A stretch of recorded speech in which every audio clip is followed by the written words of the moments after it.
Maybe after 10 a.m. Is that okay? Yeah? Okay. Okay. Well, let me look at that.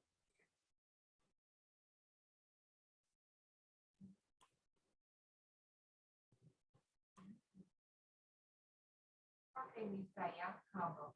I call you back after 10 a.m. Bendecidos, mis amados, en esta hora. Okay. Es grato And then poder I call you saludarles, before and then call you back, okay? declararles Okay. en victoria, Calling you, Megan. en bendición. Porque lo que Dios quiere es que vivamos en esa gloria, en esa paz, en esa vida. Oramos a nuestro Padre Celestial y declaramos que su paz inundará los corazones y las mentes de nuestros hermanos. En la hora que el mundo está viviendo, mi Dios. Reclamamos, oh Dios, que una visión del Espíritu venga sobre su pueblo para esperar, oh Dios, la manifestación de su gran día. Reclamamos, oh Dios, que tu luz alumbre la mente y los corazones de tus hijos. En la hora de tinieblas que ha de venir sobre esta tierra, mi Dios. Nos llamaste para ser testigos, oh Dios, del cumplimiento de su palabra, de la consumación de los siglos.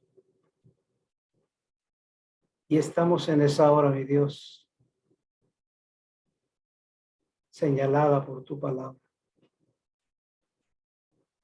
Oramos, oh Dios, por los indiferentes, por los apáticos, para que haya un despertar del Espíritu, un avivamiento profundo y interno en cada corazón, en cada familia. Que tu iglesia experimente su gloria.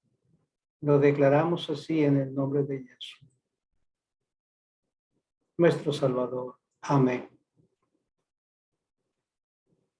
Bien, amados, estamos una noche más, un día más para disfrutar de la bendición de Dios, para pensar y meditar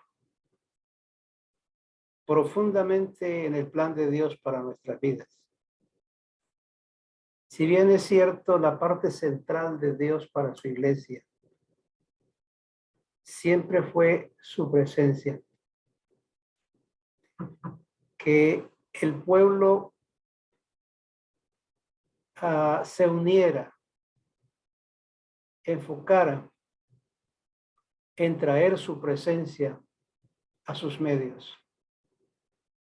Dios le dijo a Israel, yo quiero habitar en medio de vosotros.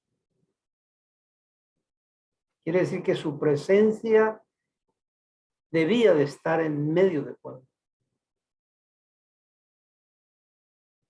Cuando Juan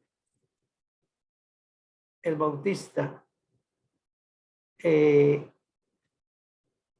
pregunta al Señor ciertas cosas y él enseña, hay dos cosas que me llaman mucho la atención, y es que él dijo en su oración que debían pensar en que el reino de Dios viniera. El reino de Dios es su autoridad, su poder, su gloria, que viniera a sus vidas, a sus medios. Y luego dijo que se haga aquí en la tierra su voluntad como es hecha en el cielo. Creo firmemente que cada vez que tratamos de enfocarnos y comunicarnos en oración con Dios, ya sea que estemos solos, en familia o en iglesia, lo que debe de embargarnos es que es un momento para traer su presencia a nuestros medios. Es un momento para traer la manifestación de la gloria de Dios a nuestras vidas. Por eso él dijo, donde hay dos o tres, allí estoy. Pero no es una manifestación por encima de la indiferencia de las personas, sino que está diciendo que donde dos o tres se reúnen enfocados en ese propósito y en ese plan, hacen que la presencia de Dios se haga manifiesta. Y cuando esa presencia se hace manifiesta, cuando ese reino de Dios se hace manifiesto, es que se producen sanidades, se producen milagros, se producen manifestaciones de Dios, que son las que tanto el pueblo necesita. Él dijo, yo quiero habitar en medio de ustedes. Y es un momento de oración.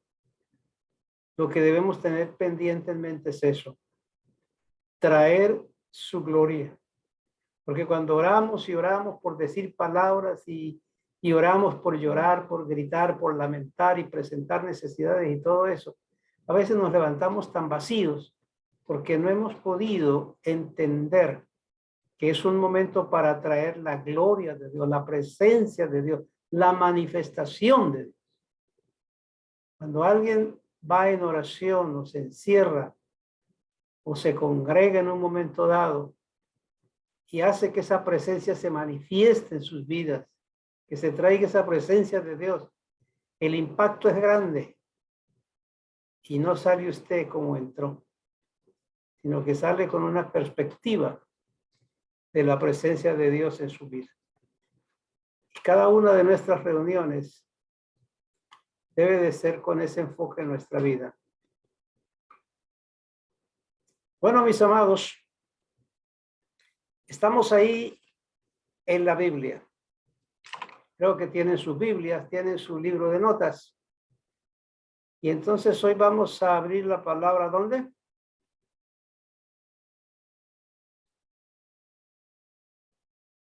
Vamos a la primera hoja de la Biblia.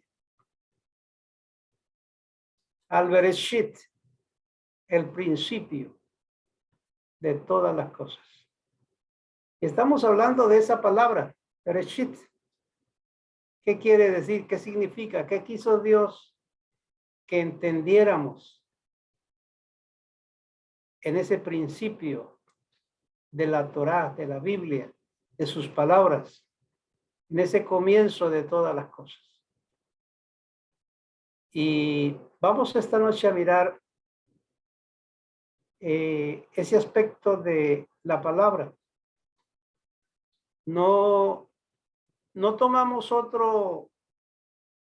otra línea de interpretación o de búsqueda de raíz de las palabras para entender lo que Dios quería darnos, sino el hebreo, porque la palabra fue escrita en hebreo, el idioma de Dios para el mundo fue el hebreo. Dios habló a Israel en hebreo. La Torá fue escrita en hebreo. Los hebreos escribieron en hebreo con mentalidad hebrea, aunque el nuevo pacto fuera escrito con palabras griegas, pero la mentalidad era hebrea. Por lo tanto, cuando tratamos de entender el nuevo pacto metiéndonos en el idioma griego, pues estamos fallando el 100%, porque el griego nunca podrá interpretar la palabra hebrea, nunca podrá interpretar la verdad de Dios. Entonces, el griego realmente como línea de investigación queda obsoleta. Lo que tenemos es que mirar el origen hebreo, que es la mentalidad a través de la cual Dios trata con nuestras vidas. Y de hecho los idiomas son demasiadamente pobres para interpretar una palabra del hebreo. Pero cuando miramos el mismo hebreo y sus raíces, se nos amplía el contenido y nos deja ver el trasfondo que hay detrás de cada palabra. Por eso ese ir más allá es importante. Por eso toma importancia cuando el apóstol Pablo dijo, la letra mata, pero el espíritu vivifica. Entonces hay que ir más allá de lo que ve nuestros ojos físicos estampado en las primeras letras y ver qué es lo que se quiso decir, cuál fue la intención de Dios, cuál fue el sentir de Dios en las cosas que se escribieron. Y por eso estamos indagando y disfrutando la bendición de ver estas palabras. Pues bien, vamos a mirar entonces hoy nuevamente la palabra en la que hemos tenido todos estos días. Yo creo que ya ustedes la tienen anotada ahí en su libreta para irla entendiendo. Hoy tenemos una primera palabra para nuestro tema. Vamos a ver si nos colocan exacto. Ahí tenemos la palabra Bereshit. Y hoy vamos a tomar dos signos. Los dos signos internos, que es la Aleph y la Shin. Como el idioma hebreo no tiene vocales, se han acomodado los nikuts para darle fonética a los signos, pero en realidad los signos hebreos no tienen vocales y los nikuts son una ayuda para nosotros poder leerla con mayor facilidad. Y vuelvo a recordarles alguna cosa, porque yo entiendo que algunos querrán tener la Biblia hebrea o en el idioma hebreo, pero realmente hay dos casas que la distribuyen. Una es con el contexto que generalmente tenemos en las librerías y que interpretan ciertas letras de una manera diferente a el original que se utiliza en Israel y especialmente de los israelitas. Entonces, hay un pequeño cambio de palabras. Por eso algunos preguntan, ¿cómo se escribe así o así? Bueno, la verdad es que ni se escribe así ni se escribe así, porque nosotros lo que escribimos es una transliteración. Y la transliteración no es original, es simplemente la fonética para decir una palabra.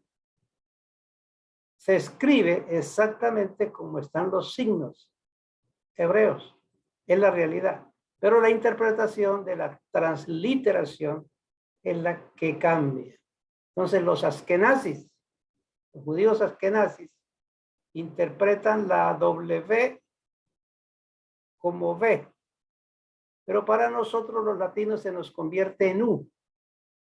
Pero en la realidad del idioma hebreo es una V, no una W.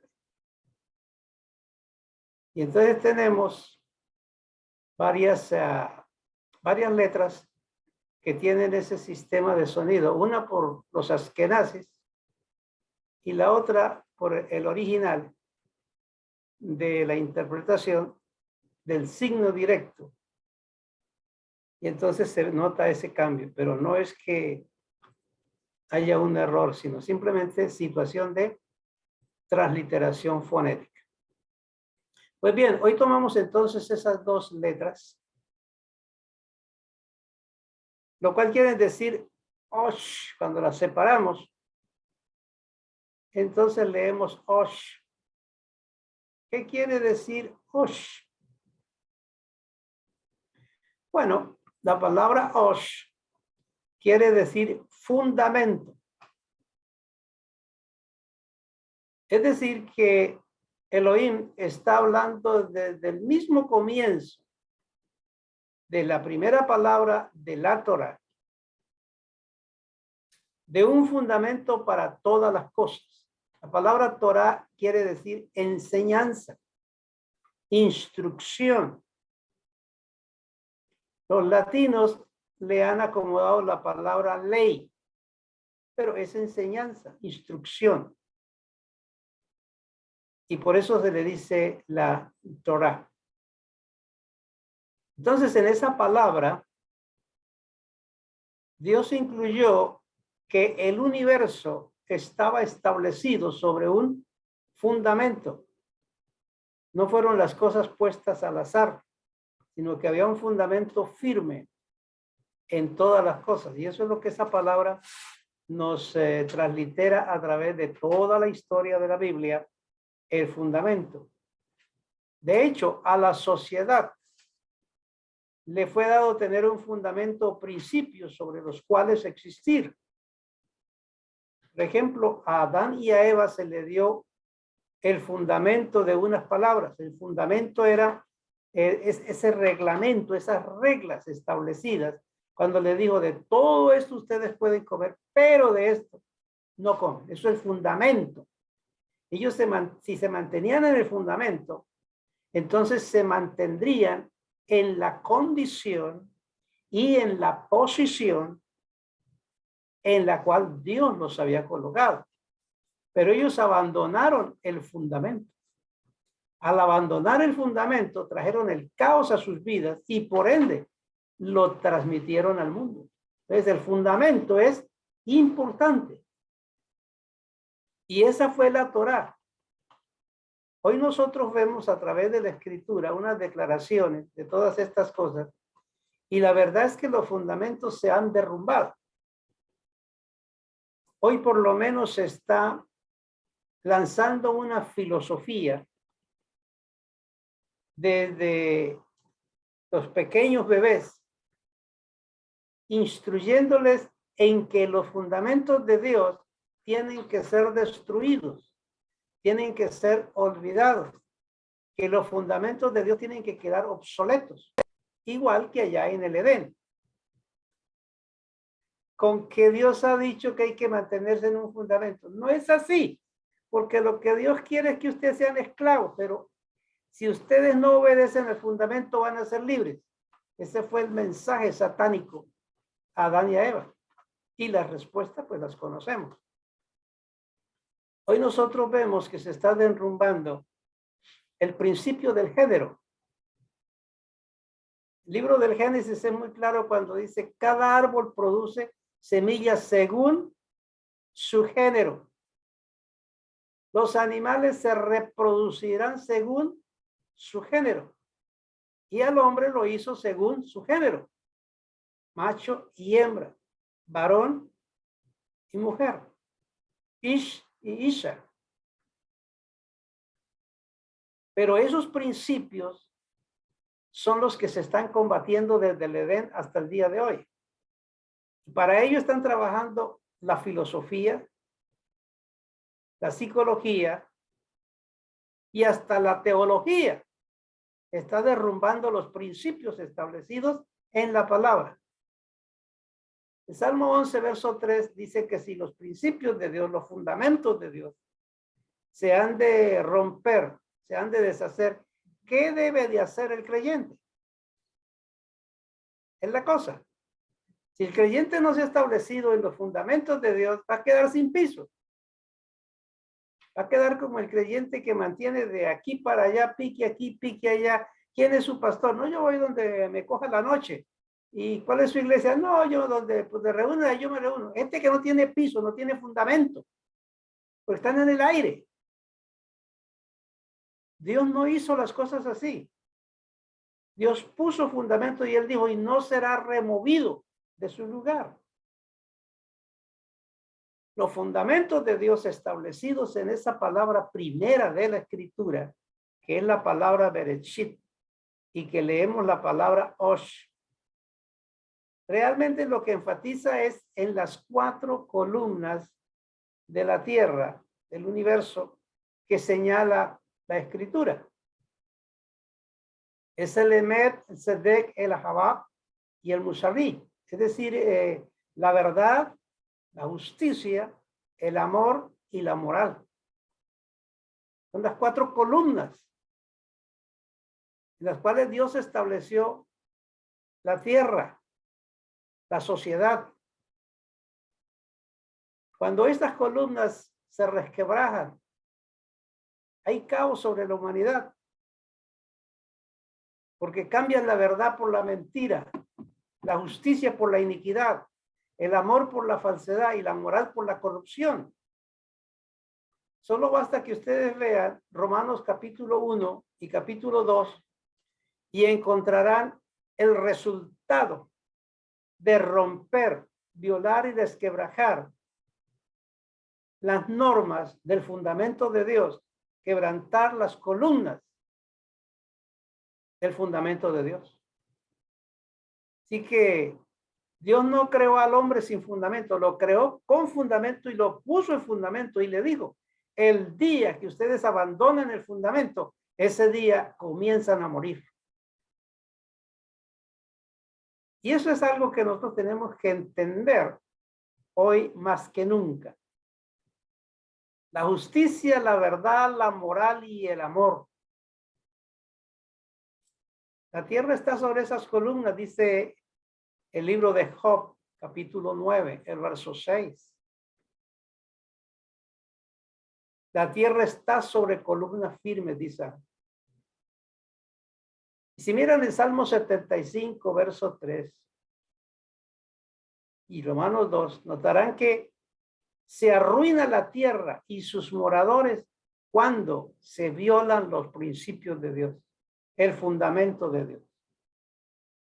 Las escuelas, las universidades y hasta las iglesias están en la tarea de derrumbar los principios de Dios en la sociedad. Hoy encontramos a muchos creyentes diciendo, pero es que hay que tener misericordia porque Dios los hizo así. Dios los formó así. Dios formó su creación y la estableció sobre fundamentos y principios divinos establecidos que no deben ser quebrantados. Y cada que se quebrantan esos mandamientos, principios, ese fundamento, todo se va a tierra.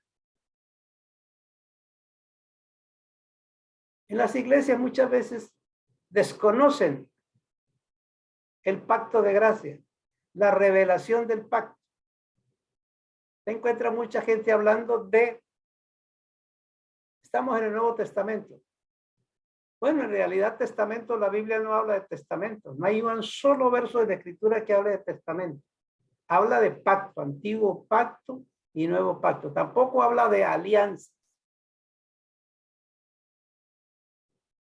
Cuando Dios estableció la iglesia, cuando Yahshua estableció la iglesia y él se vino por cabeza de la iglesia, Romanos 1:5 establece el fundamento sobre el cual la iglesia debe de ser edificada. Si se quebranta el mandamiento, el fundamento, la iglesia no tiene piso. Pablo dijo estas palabras, yo como perito arquitecto puse el fundamento. Y se edifican encima de ese fundamento. Y cada uno mire cómo sobreedifica.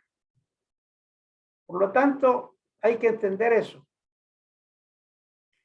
Y él dice que se esforzó por no edificar en fundamento ajeno. Eso es importante. Sino el fundamento que Dios le dio, en ese él edificaba. Pablo colocó el fundamento de la doctrina para la amada.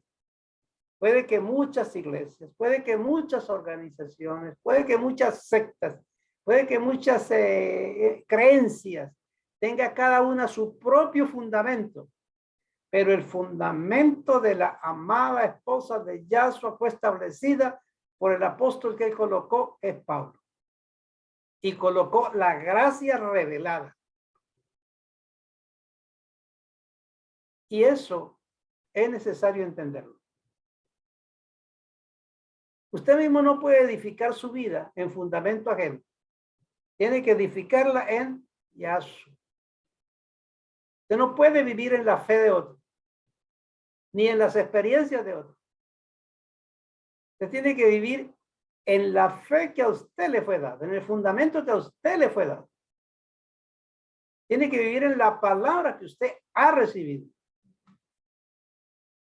Tiene que vivir en esa experiencia que tú tienes de Dios. No puede vivir en la experiencia de otro.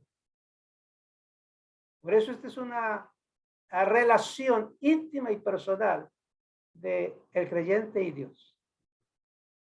El fundamento es Yahshua y no hay otro, dice 1 Corintios 3:10 y Romanos 1:5. Cada creyente debe de edificarse sobre el fundamento de estos principios bíblicos que están escritos y que fueron dados en la primera palabra de la Torah, del Génesis, en la primera palabra. Y es un fundamento con un alcance que tiempo me faltaría para explicar acerca de esto y meterme por ahí para allá. Pero lo que quiero darles es una idea al respecto para que ustedes se emocionen en buscar más allá de la letra lo que Dios dice en nuestras vidas. Pero por lo menos 2 Timoteo 2:19 dice que el fundamento de Dios está firme, teniendo este sello. Conoce el Señor a los que son suyos y apártese de iniquidad todo aquel que invoca el nombre de Yahshua.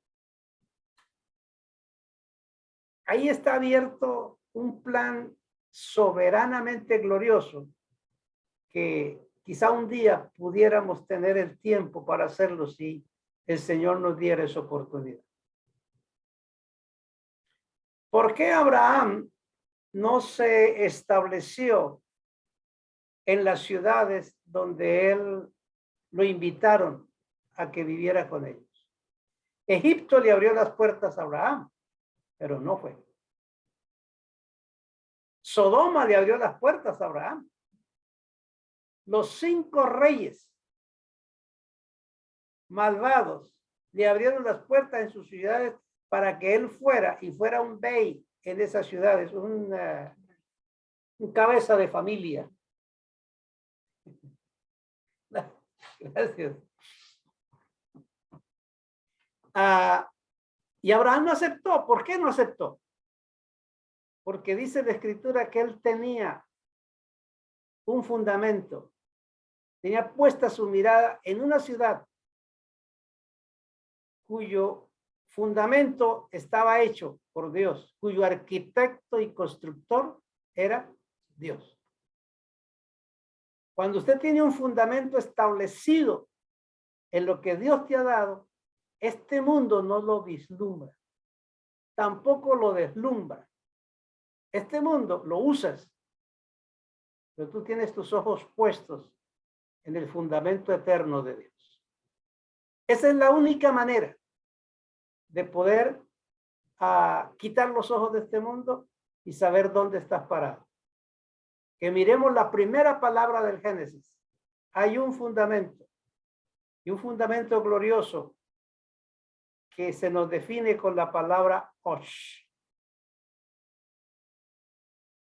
Bueno, vamos a mirar una segunda palabra. Ahí en la misma palabra de Bereshit. Ahora vamos a tomar las 3 últimas. La Shin, la Yod y la Taf. Si unimos las 3 palabras, leemos entonces Shit. No Chit, no Shit. ¿Qué quiere decir la palabra Shit? La primera derivación que dice es colocar. Es algo muy amplio. Es decir, afirmar. Algo que ya ha sido puesto, pero que necesita afirmarse. Por eso ustedes encuentran que la palabra hablando del mar, Dios dice, afirmó el mar, afirmó los cielos, afirmó los astros. Quiere decir que le dio una ley, una norma establecida. Y no hay ninguno en esta tierra, ni por loco que sea, que diga, ¿no será que la luna se caerá sobre la tierra? ¿No será que de pronto chocamos con ella? No, porque tiene un fundamento establecido y Dios la afirmó en ese fundamento. Entonces, a veces hemos recibido algo, palabra, pero la palabra para que tenga el efecto divino tiene que ser afirmada en nuestra vida. La información que recibimos necesita afirmarse en el creyente. Así como cuando usted aprende a afirmarla, a fijarla en una libreta o a marcarla en la Biblia para que resalte, la idea de afirmar es que usted la afirme en tu vida, en tu espíritu, la esculpa en su vida. Así como cuando pega algo en la pared, lo afirmas para que no se caiga, lo adhieres, lo esculpes. Eso es lo que es afirmar la palabra en nuestras vidas. También habla de aplicar con atención, es decir, poner en práctica. ¿Qué es eso? Bueno, tomar en esencia el consejo que está escrito en Deuteronomio 6:4, que es el Shema de Dios para Israel. Oye Israel, a ver si se acuerdan. Él les dijo, oye Israel, ¿qué?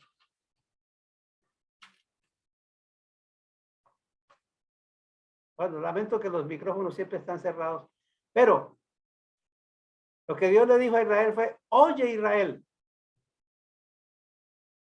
escuche, obedezca, guarde y haga. Eso es lo que encierra la palabra Shema de Israel. Y Samuel le dice al rey, muy religioso, con sacrificios y ofrendas para Dios, le dijo, aunque hagas todo eso, pero lo mejor es que usted use el Shema, porque de qué sirven los sacrificios y las alabanzas cuando usted no ha obedecido la palabra. Mejor es el obedecer que los sacrificios. Porque cuando hay desobediencia, el pecado es semejante al que comete idolatría y hechicería. Entonces, hoy estamos en una sociedad de creyentes que saben escuchar y aprender de memoria. Saben mucho. La pregunta es, ¿practican y hacen lo que han oído? Porque eso es lo que saca al creyente del estancamiento y lo lleva a afirmarse en la verdad de Dios. Otra palabra que define es cambiar. Cambiar es considerar o convertir. Su vida tiene que hacer realidad la nueva vida. El creyente no puede seguir en la misma tónica de siempre. Otro día, otra semana, otro mes. No. Tiene que ir de gloria en gloria, viviendo las misericordias de Dios que son nuevas cada mañana. Nuevas cada mañana. Si ustedes miran Deuteronomio 32:7, dice así, recuerda, considera, medita, reflexiona los días de antaño, repasa los años de edad en edad, pregunte a tu padre y él te contará, a tus ancianos y ellos te hablarán. Pero todas estas palabras que define son importantes cuando habla de recordar, de considerar, de meditar y de reflexionar. Porque cuando estas palabras se ocupa usted en su mente, es el momento cuando Dios puede tratar con su vida, hablar a su vida. Ahí es cuando Dios te habla. En 1 Samuel capítulo 12, verso 24, le dice el Señor, haz pues, considera y temed a Adonai y servirle fielmente de corazón. Pues habéis visto el grandioso prodigio que en medio de vosotros Él ha realizado. Haz pues, considera y temed. Y en Job 37, verso 14, dice, escucha esto, Job. Atiende, contempla y considera las maravillas de Dios. Amados, es la manera. Es decir, el oír, el atender, el contemplar, el meditar, el reflexionar, el recordar, el considerar.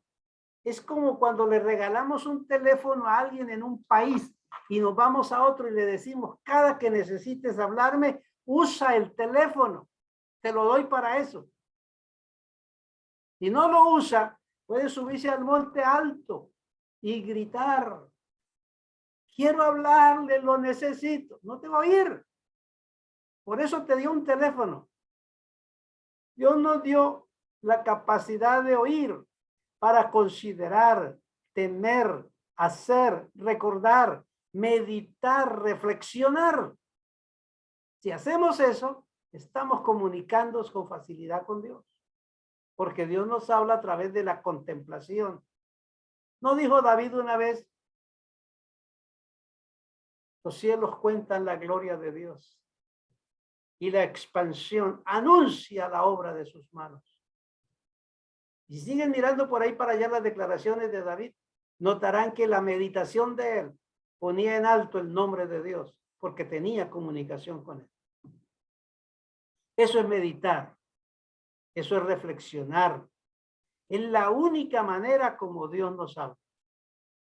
Es diferente a aprender, a memorizar y a recitar. Totalmente diferente. También hay otra palabra que define esto y es cuidado. Cuidado es un estar alerta de las cosas, no sea que nos deslicemos, dice el libro de Hebreos. Lo repite, cuidado. Así que esa palabra, shit, significa tener cuidado. Y casi que la utilizamos nosotros en un adagio latino, cuando Dios dice que estemos callados, que estemos quietos para que conozcamos a Dios. Y a veces cuando queremos oír siempre nos dicen, shh. Y la palabra shit indica, haga silencio, cállese para que puedas escuchar a Dios.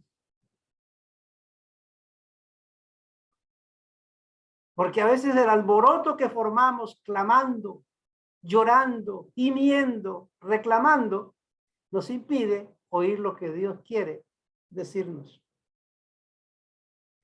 Hebreos 2:1 dice que por eso tenemos que prestar atención y cuidado a lo que hemos oído para que no nos extraviemos o nos deslicemos. Hay otra definición del shit y es mirar. Mirar es como mostrar. Se necesita cambiar la visión, el objetivo, mirar con los ojos del espíritu, con la perspectiva de la palabra.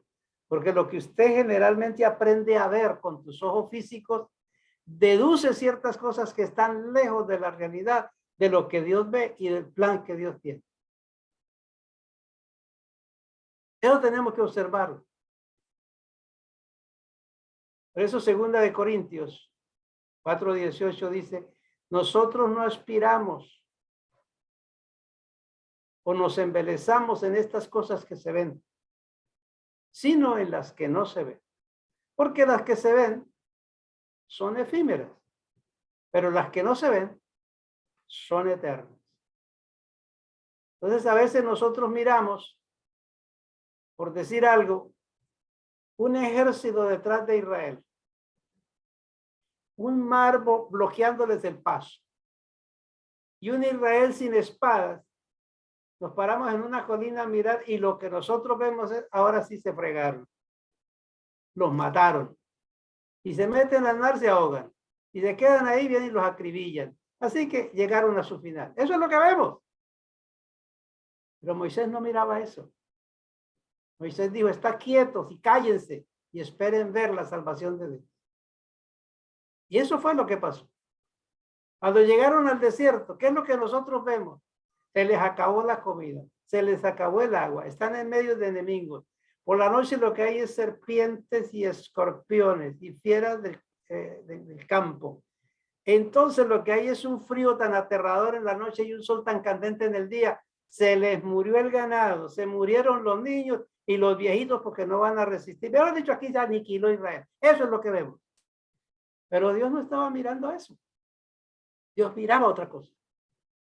Así que esas expresiones de la palabra que nos dan en la primera palabra de la Torá nos están diciendo, reflexiona lo que Él hizo en tiempos pasados, cuando no había salida, cuando no había puerta, cuando no había esperanza, cuando todo estaba perdido. Reflexiona sobre eso, que Él hizo milagros y hizo maravillas para gloria de Él. Eso es lo que hay que reflexionar.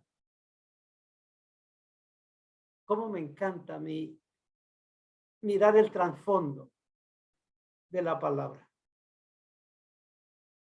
Pero también hay otra expresión que también significa el shift y es parar.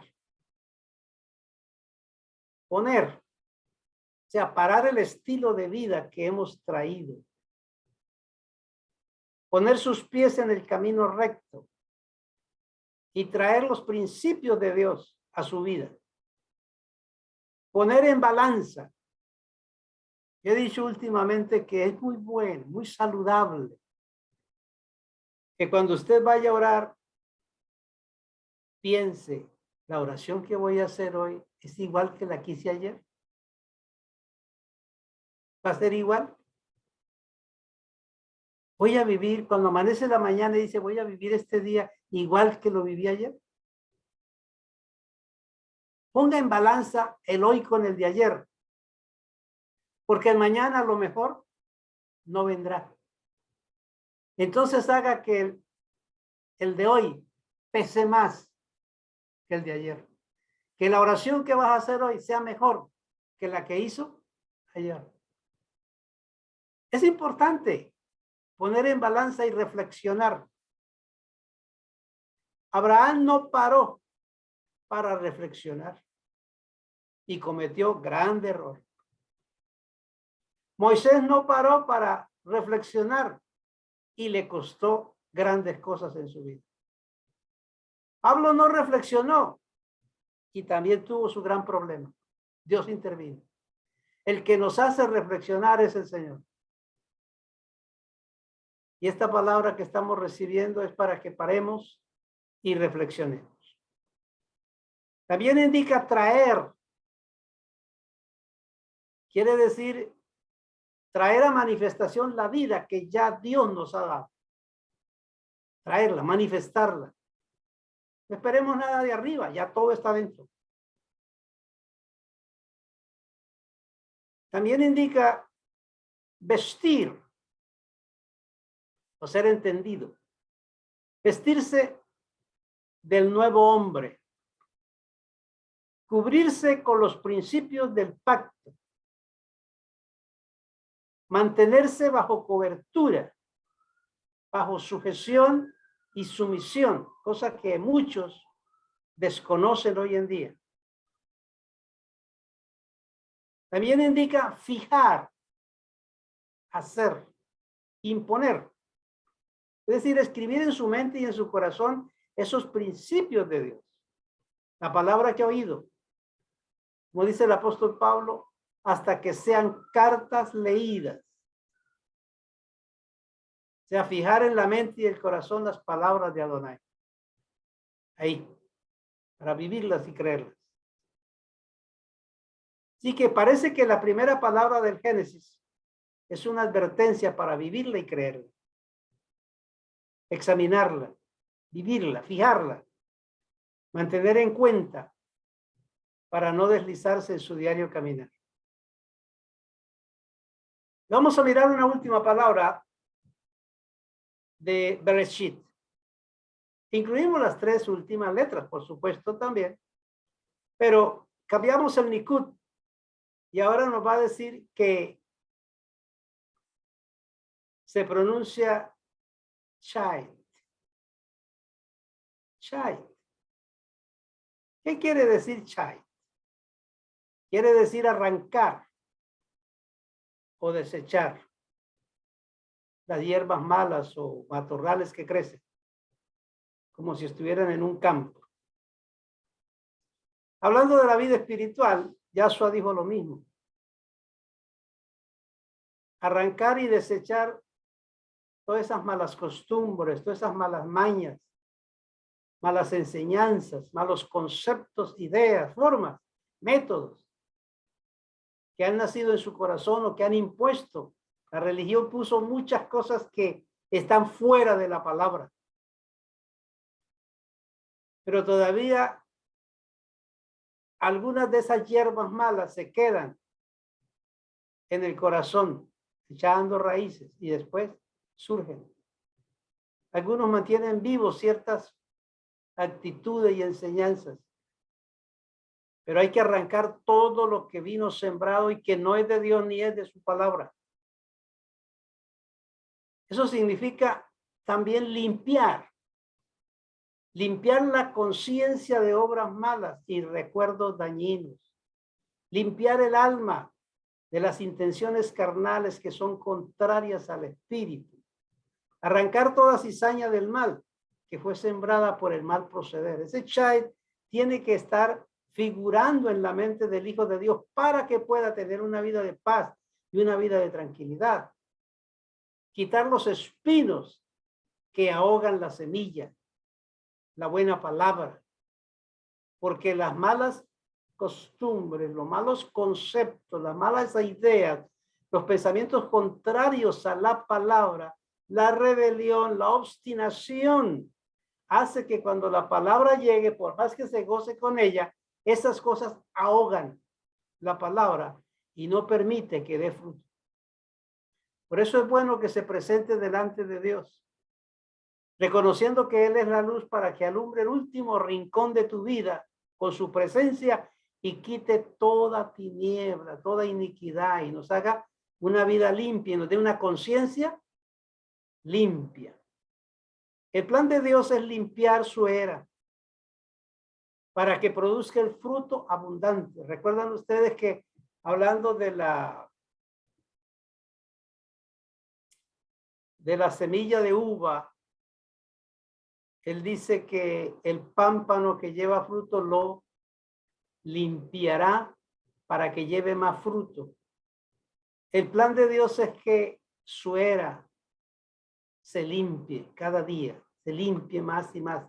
Tenemos que ambicionar la pureza, la santidad, la limpieza, donde terminan todas esas palabras. Es decir, nosotros tenemos una cultura y es la cultura celestial. Y la cultura celestial es muy diferente a la cultura terrenal. Por lo tanto, nuestra confesión debe de ser confesión celestial, palabras adecuadas a la vida del Espíritu de Dios. Si el plan de Dios es limpiarnos, es porque estamos en el último momento de la consumación del siglo y en los momentos difíciles que se vienen sobre esta tierra y que ya comenzaron y que están avanzando. Así que, mis amados, me gocé mucho presentarles la primera palabra, Bereshit. Espero que hayan aprendido mucho de esa palabra. Pero todavía nos quedan unas ahí para adelante. Y vamos a seguir mirando una a una para que sigamos aprendiendo de Dios en nuestras vidas. ¿Ven? Los declaro bendecidos con toda bendición.